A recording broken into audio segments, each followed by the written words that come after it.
Ano sa palagay mo, what would it take to unite these different groups na iba-iba ang kulay?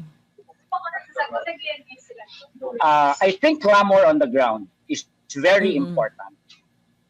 Na hindi tatanggapin ng mga support days na magwatak-watak.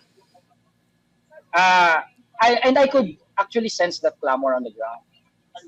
Meron eh. Parang hindi, sige, magtanong ka sa mga iba't ibang forces na ito. Don't they really advocate or dream about having that kind of an opposition? I could feel that they do dream about that. I think. And I think dapat itong mga nag-a-advocate ng pagbabago na sa ground ang magtulak, mag-pressure. Kami, Prof, kami ni Calyodi, we have been talking about united opposition. We are, dalawa lang kaming tumakbo.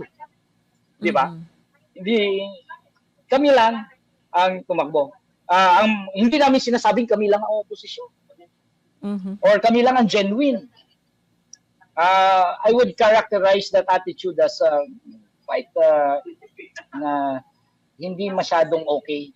Huwag na natin siguro i-label pa na mas masama pa. Hindi masyadong okay yung ganyang attitude. Kasi hindi mo pwedeng i-invalidate na merong iba. Hindi mo pwedeng i-invalidate. Kami ni Calyodi, halimbawa, ano kami? Singaw? Bula? Walang relevance at all sa ganitong klaseng pampolitikang diskurso, pampolitikang larangan na matagal na rin naman kaming lumalaban. Diba? And so is Makabayan. And so also would be whatever remains of the liberal democratic opposition. At may history naman, Prof, na ganyang formula ang nangyari. Liberal democratic opposition plus progressive movement. May history naman ganun. Kung naalala mo yung anti-Marcos struggle. If we talk about people like Ninoy Aquino, Salonga, Jose W. Jokno, these are names from the liberal democratic camp na nakipag-merge sa laban ng mass movement. And because of that, dahil nakipag-merge sila sa laban ng mass movement, tumaas din ang diskurso, tumaas ang stakes ba? Na hindi na lang to simple, na patalsikin lang natin si Marcos at malalagay sa power ang mga outside the Kulambo kay Marcos. Hindi na lang to simpleng ganyan. Pinag-uusapan na natin dito ang reforma sa lupa. Pinag-uusapan na natin dito ang US bases. Pinag-uusapan na natin dito human rights. Pinag-uusapan na natin dito ang mga manggagawa. Pinag-uusapan na natin dito ang moralita. Yung mga ganung diskurso na tumaas from the likes of Aquino, Salonga, Cañada, J.W. Jokno. Kaya nga, if we look back to those times, we could see yung parang golden era ng Philippine parliamentarism when politicians were talking about reforming society. When politicians were talking about the social volcano, they were talking about revolution, that the revolution is upon us, that we must reform our society. So, medyo golden age ng Philippine parliamentarism yon. Unlike now, na ang ating mga senador will talk about urges.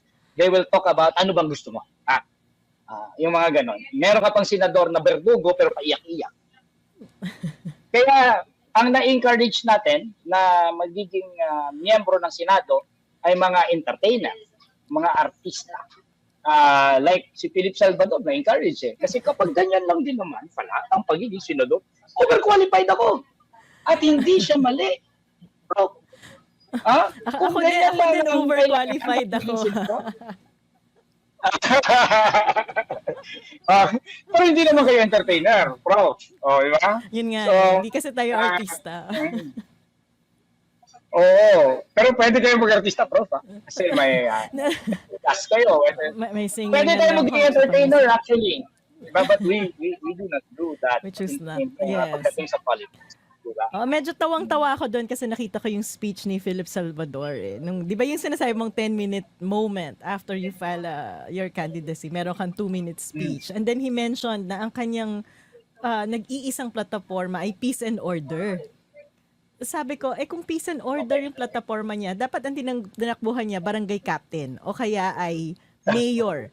Kasi yung barangay captain at saka mayor, yan ang in charge sa peace and order. O kaya mag-volunteer siya sa barangay tanod. Yan, peace and order talaga yan, hands-on, diba? Pero sa Senado, hindi naman batas yung mga dinidiscuss niya, pagpapalakas ng PNP, o dapat nga nagpulis siya, no? So parang kitang-kita na yung mga taong ito, si Philip Salvador, tumatakbo just because he's popular. At may name recall siya. Pero hindi niya naiintindihan kung ano yung main na trabaho niya. Pero yung mga pinagsasasabi niya might resonate to people, no? So itong may tanong si Manry Corner. Who to trust? Madali lang naman magsabi na gagawin ko ito, ipapasa ko to, papangako ko to. Pero after nakaupo na, nilamon na agad ng sistema. So, Attorney Luke, ano nga ba? Ano yung mga, alam ko kandidato ka, pero kung maghihimay tayo ng mga kandidato, ano yung mga indicator na magsasabi na ito nga katiwa-tiwala, legit yung sinasabi niya at hindi kami binobola lang. At yun nga itong endo na to tuwing mag-e-election, lahat supportive sa pag-end ng endo. Pero pag na-elect na, hirap na i-push ang pagpapatigil sa endo, diba? So ano ang litmus test para masabi natin na sino ba sa mga senador na to talaga yung dapat pinapaniwalaan? O yung mga tumatakbong senador? Yung tanong na yan kasi, Prof, galing yan sa experience sa trapo Kasi ang trapo ganun magsasabi lang ng isang bagay pero hindi sincero. Tapos kukunin ang boto. Halimbawa, si Duterte, sabi niya, contractualization must stop. So, tapos pagka nung nanalo na siya, hindi naman nangyari. Mas masahol yung kay Bongbong Marcos kasi 20 pesos na bigas. At alam mo talaga, kaya tinatawag namin sa loan na receipt sa loquitur, pambubudol yan Doon sa mga Talyano gold pa. So, yung tanong na yan springs from realidad ng politika na hawak ng trapo. Hindi kasi yan ang realidad namin. Kasi, unang-una, halimbawa, ako tumatakbo ko. Kalyo, di tumatakbo. Yung mga nandun sa Makabayan, slate, tumatakbo sila. Pero hindi. Kasi, kami ay simpleng personahe na nakadirektang nakalink sa kilusang masa. At iba yun. Ito mga trapong to, pag tumakbo sila, sarili bit-bit nila, sarili nilang pamilya.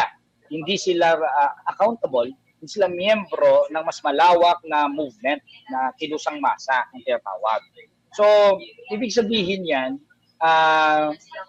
pagka kami ay nasa pwesto, hindi ibig sabihin kami ay, alam mo yun, sarili lang namin. Ibig sabihin yan, pagka kami nasa pwesto, yung lahat ng pinaglalaban namin, na buhay namin ang tinaya namin. Buhay ang tinataya mo dito. Prof, buhay. Harapin mo ba naman, halimbawa, picket line. Sa Welga, halimbawa, harapin mo yung palo ng pulis. And, mind you, may mga death threats ako dyan. Nung ako ay nakikipaglaban para sa manggagawa na nandun ako mismo, frontline na nasa Welga, may mga death threats ako dyan. Buhay ang tinaya ko dyan. Ibig sabihin, part and parcel ng aming katauhan ay ang struggles ng mga kaping masa, ng mahihirap na masa, yung kanilang advokasya. So therefore, pag sinabi namin, I could tell you this. Pag sinabi ko na kailangan tumaas ang sahod, tooth and nail, ipaglalaban namin yan. Tooth and nail. Pag sinabi kong ang mga manpower agencies ay dapat buwagin, dapat manginig na sa tako ang Palscon, ang ECOP, at ang mga malalaking mga manpower agencies yan, dapat manginig na kayo sa tako. Dahil tooth and nail, ipaglalaban namin yan. Hindi kami trapo. Hindi, kaya yung trapo frame na yan, realidad ng isang dominance ng trapo sa ating pampolitikang buhay, it doesn't apply to us. And it's not because we are personally, as a person, we are strong and firm, okay? It's because of the fact that we are not divorced from the mass movement where we belong. And we are not divorced from the life that we have led, sacrificing our own prosperity. I could have been a wealthy lawyer. I love litigation. I was part of a big or medyo okay naman na law firm. Groomed to be a partner in that law firm. I gave it all up. I'm not saying that palakpakan nyo ako in order to do that, pero, di ba, itong mga pinaglalaban namin, merong ganong pinagbayaran yan. Suddenly ba, kakalimutan namin yan? Parang hindi naman yata mangyayari. Hindi pa kasi nasubukan ng mga butanteng Pilipino na may ganon eh. Kaya parang tamang duda eh. Totoo ba yan? It's too good to be true. Hindi Kaya pa kasi nila importante na tingnan yung track record, yung history ng mga tao eh. Kasi kung trapo nga yan, traditional politician, nakikita mo na kung saan ang linyahan yan. So, ang importante, tingnan natin kung ano ba yung history ng work ng taon to na nagpapatunay at nagsasaad ng ebidensya. Kung saan nga ba, kung seryoso ba siya sa mga advokasya niya. Pero ito, importanteng tanong to, tsaka gusto ko ma-discuss to yung pag-demystify ng ano bang ibig sabihin ng leftist. Kasi dito, sabi ni Polo, paano po maaalis na ma-identify kayo ng leftist dahil opposition at mass-based ang followings? Ako kasi, I don't mind being labeled as leftist, but Attorney Luke, maybe magandang pagkakataon to kasi marami din akong kaibigan na nag-hesitate, natatakot, ay, leftist yan. Mas gusto ko yung sa center lang or right. Kailangan nating i-demystify na produkto na naman kasi yan ni Duterte na sinira kung ano ba ang ibig sabihin ng leftist or kaliwa. Baka may thoughts ka na gustong i-share tungkol sa pagiging kaliwa and there's nothing wrong with Ang labels ay binibigay lang sa kaliwa. Pero talagang magugustuhan nyo ba ang label ng hindi kaliwa? Sige nga. Hindi ka leftist. Gusto mo maging rightist? Alam mo ba kung sinong rightist? Hitler, rightist yun. Diba? Love mo? Si Duterte, rightist yun. Bakit hindi mo sila ginagamitan ng label? Diba? Ang label kasi sa kaliwa lang nilalagay eh. And that's the problem with labels. That's why I also don't want to use labels eh. Kasi it obscures rather than clarifies. Dito sa Pilipinas aminin na natin dito sa Pilipinas, hindi dito, ang diskursong pampolitika dito ay wala sa pinakamataas na level. Okay? Ang diskursong pampolitika dito ay kindergarten. Hindi, kasi ang mga trapo ang nagpabagsak sa lusa ng diskurso dito. So, dito, hindi naiintindihan anong ibig sabihin ng left, socialist. Kaya, I don't wanna use those labels kasi hindi naman level ng diskurso dito ay parang tulad sa Europe o ano. Dito, aminin na natin, kindergarten talaga ang diskurso. Di ba? So, ako, sa totoo lang, I don't mind, really. I don't mind. I don't use labels. I don't mind. But, what I really do is, mag-usap lang tayo sa issues. Kung mali ang sinabi ko, saka mo ako balikan. Saka mo ako balikan. Mali ba sinabi ko pagdating sa sahod? Gusto mo ba mababa sahod na hindi ka mabubuhay? Yung ba gusto mo? Ngayon, dahil nagsasalita akong ganyan, pag nilabel mo akong leftist, o ikaw na mag-isip, masama ba maging leftist?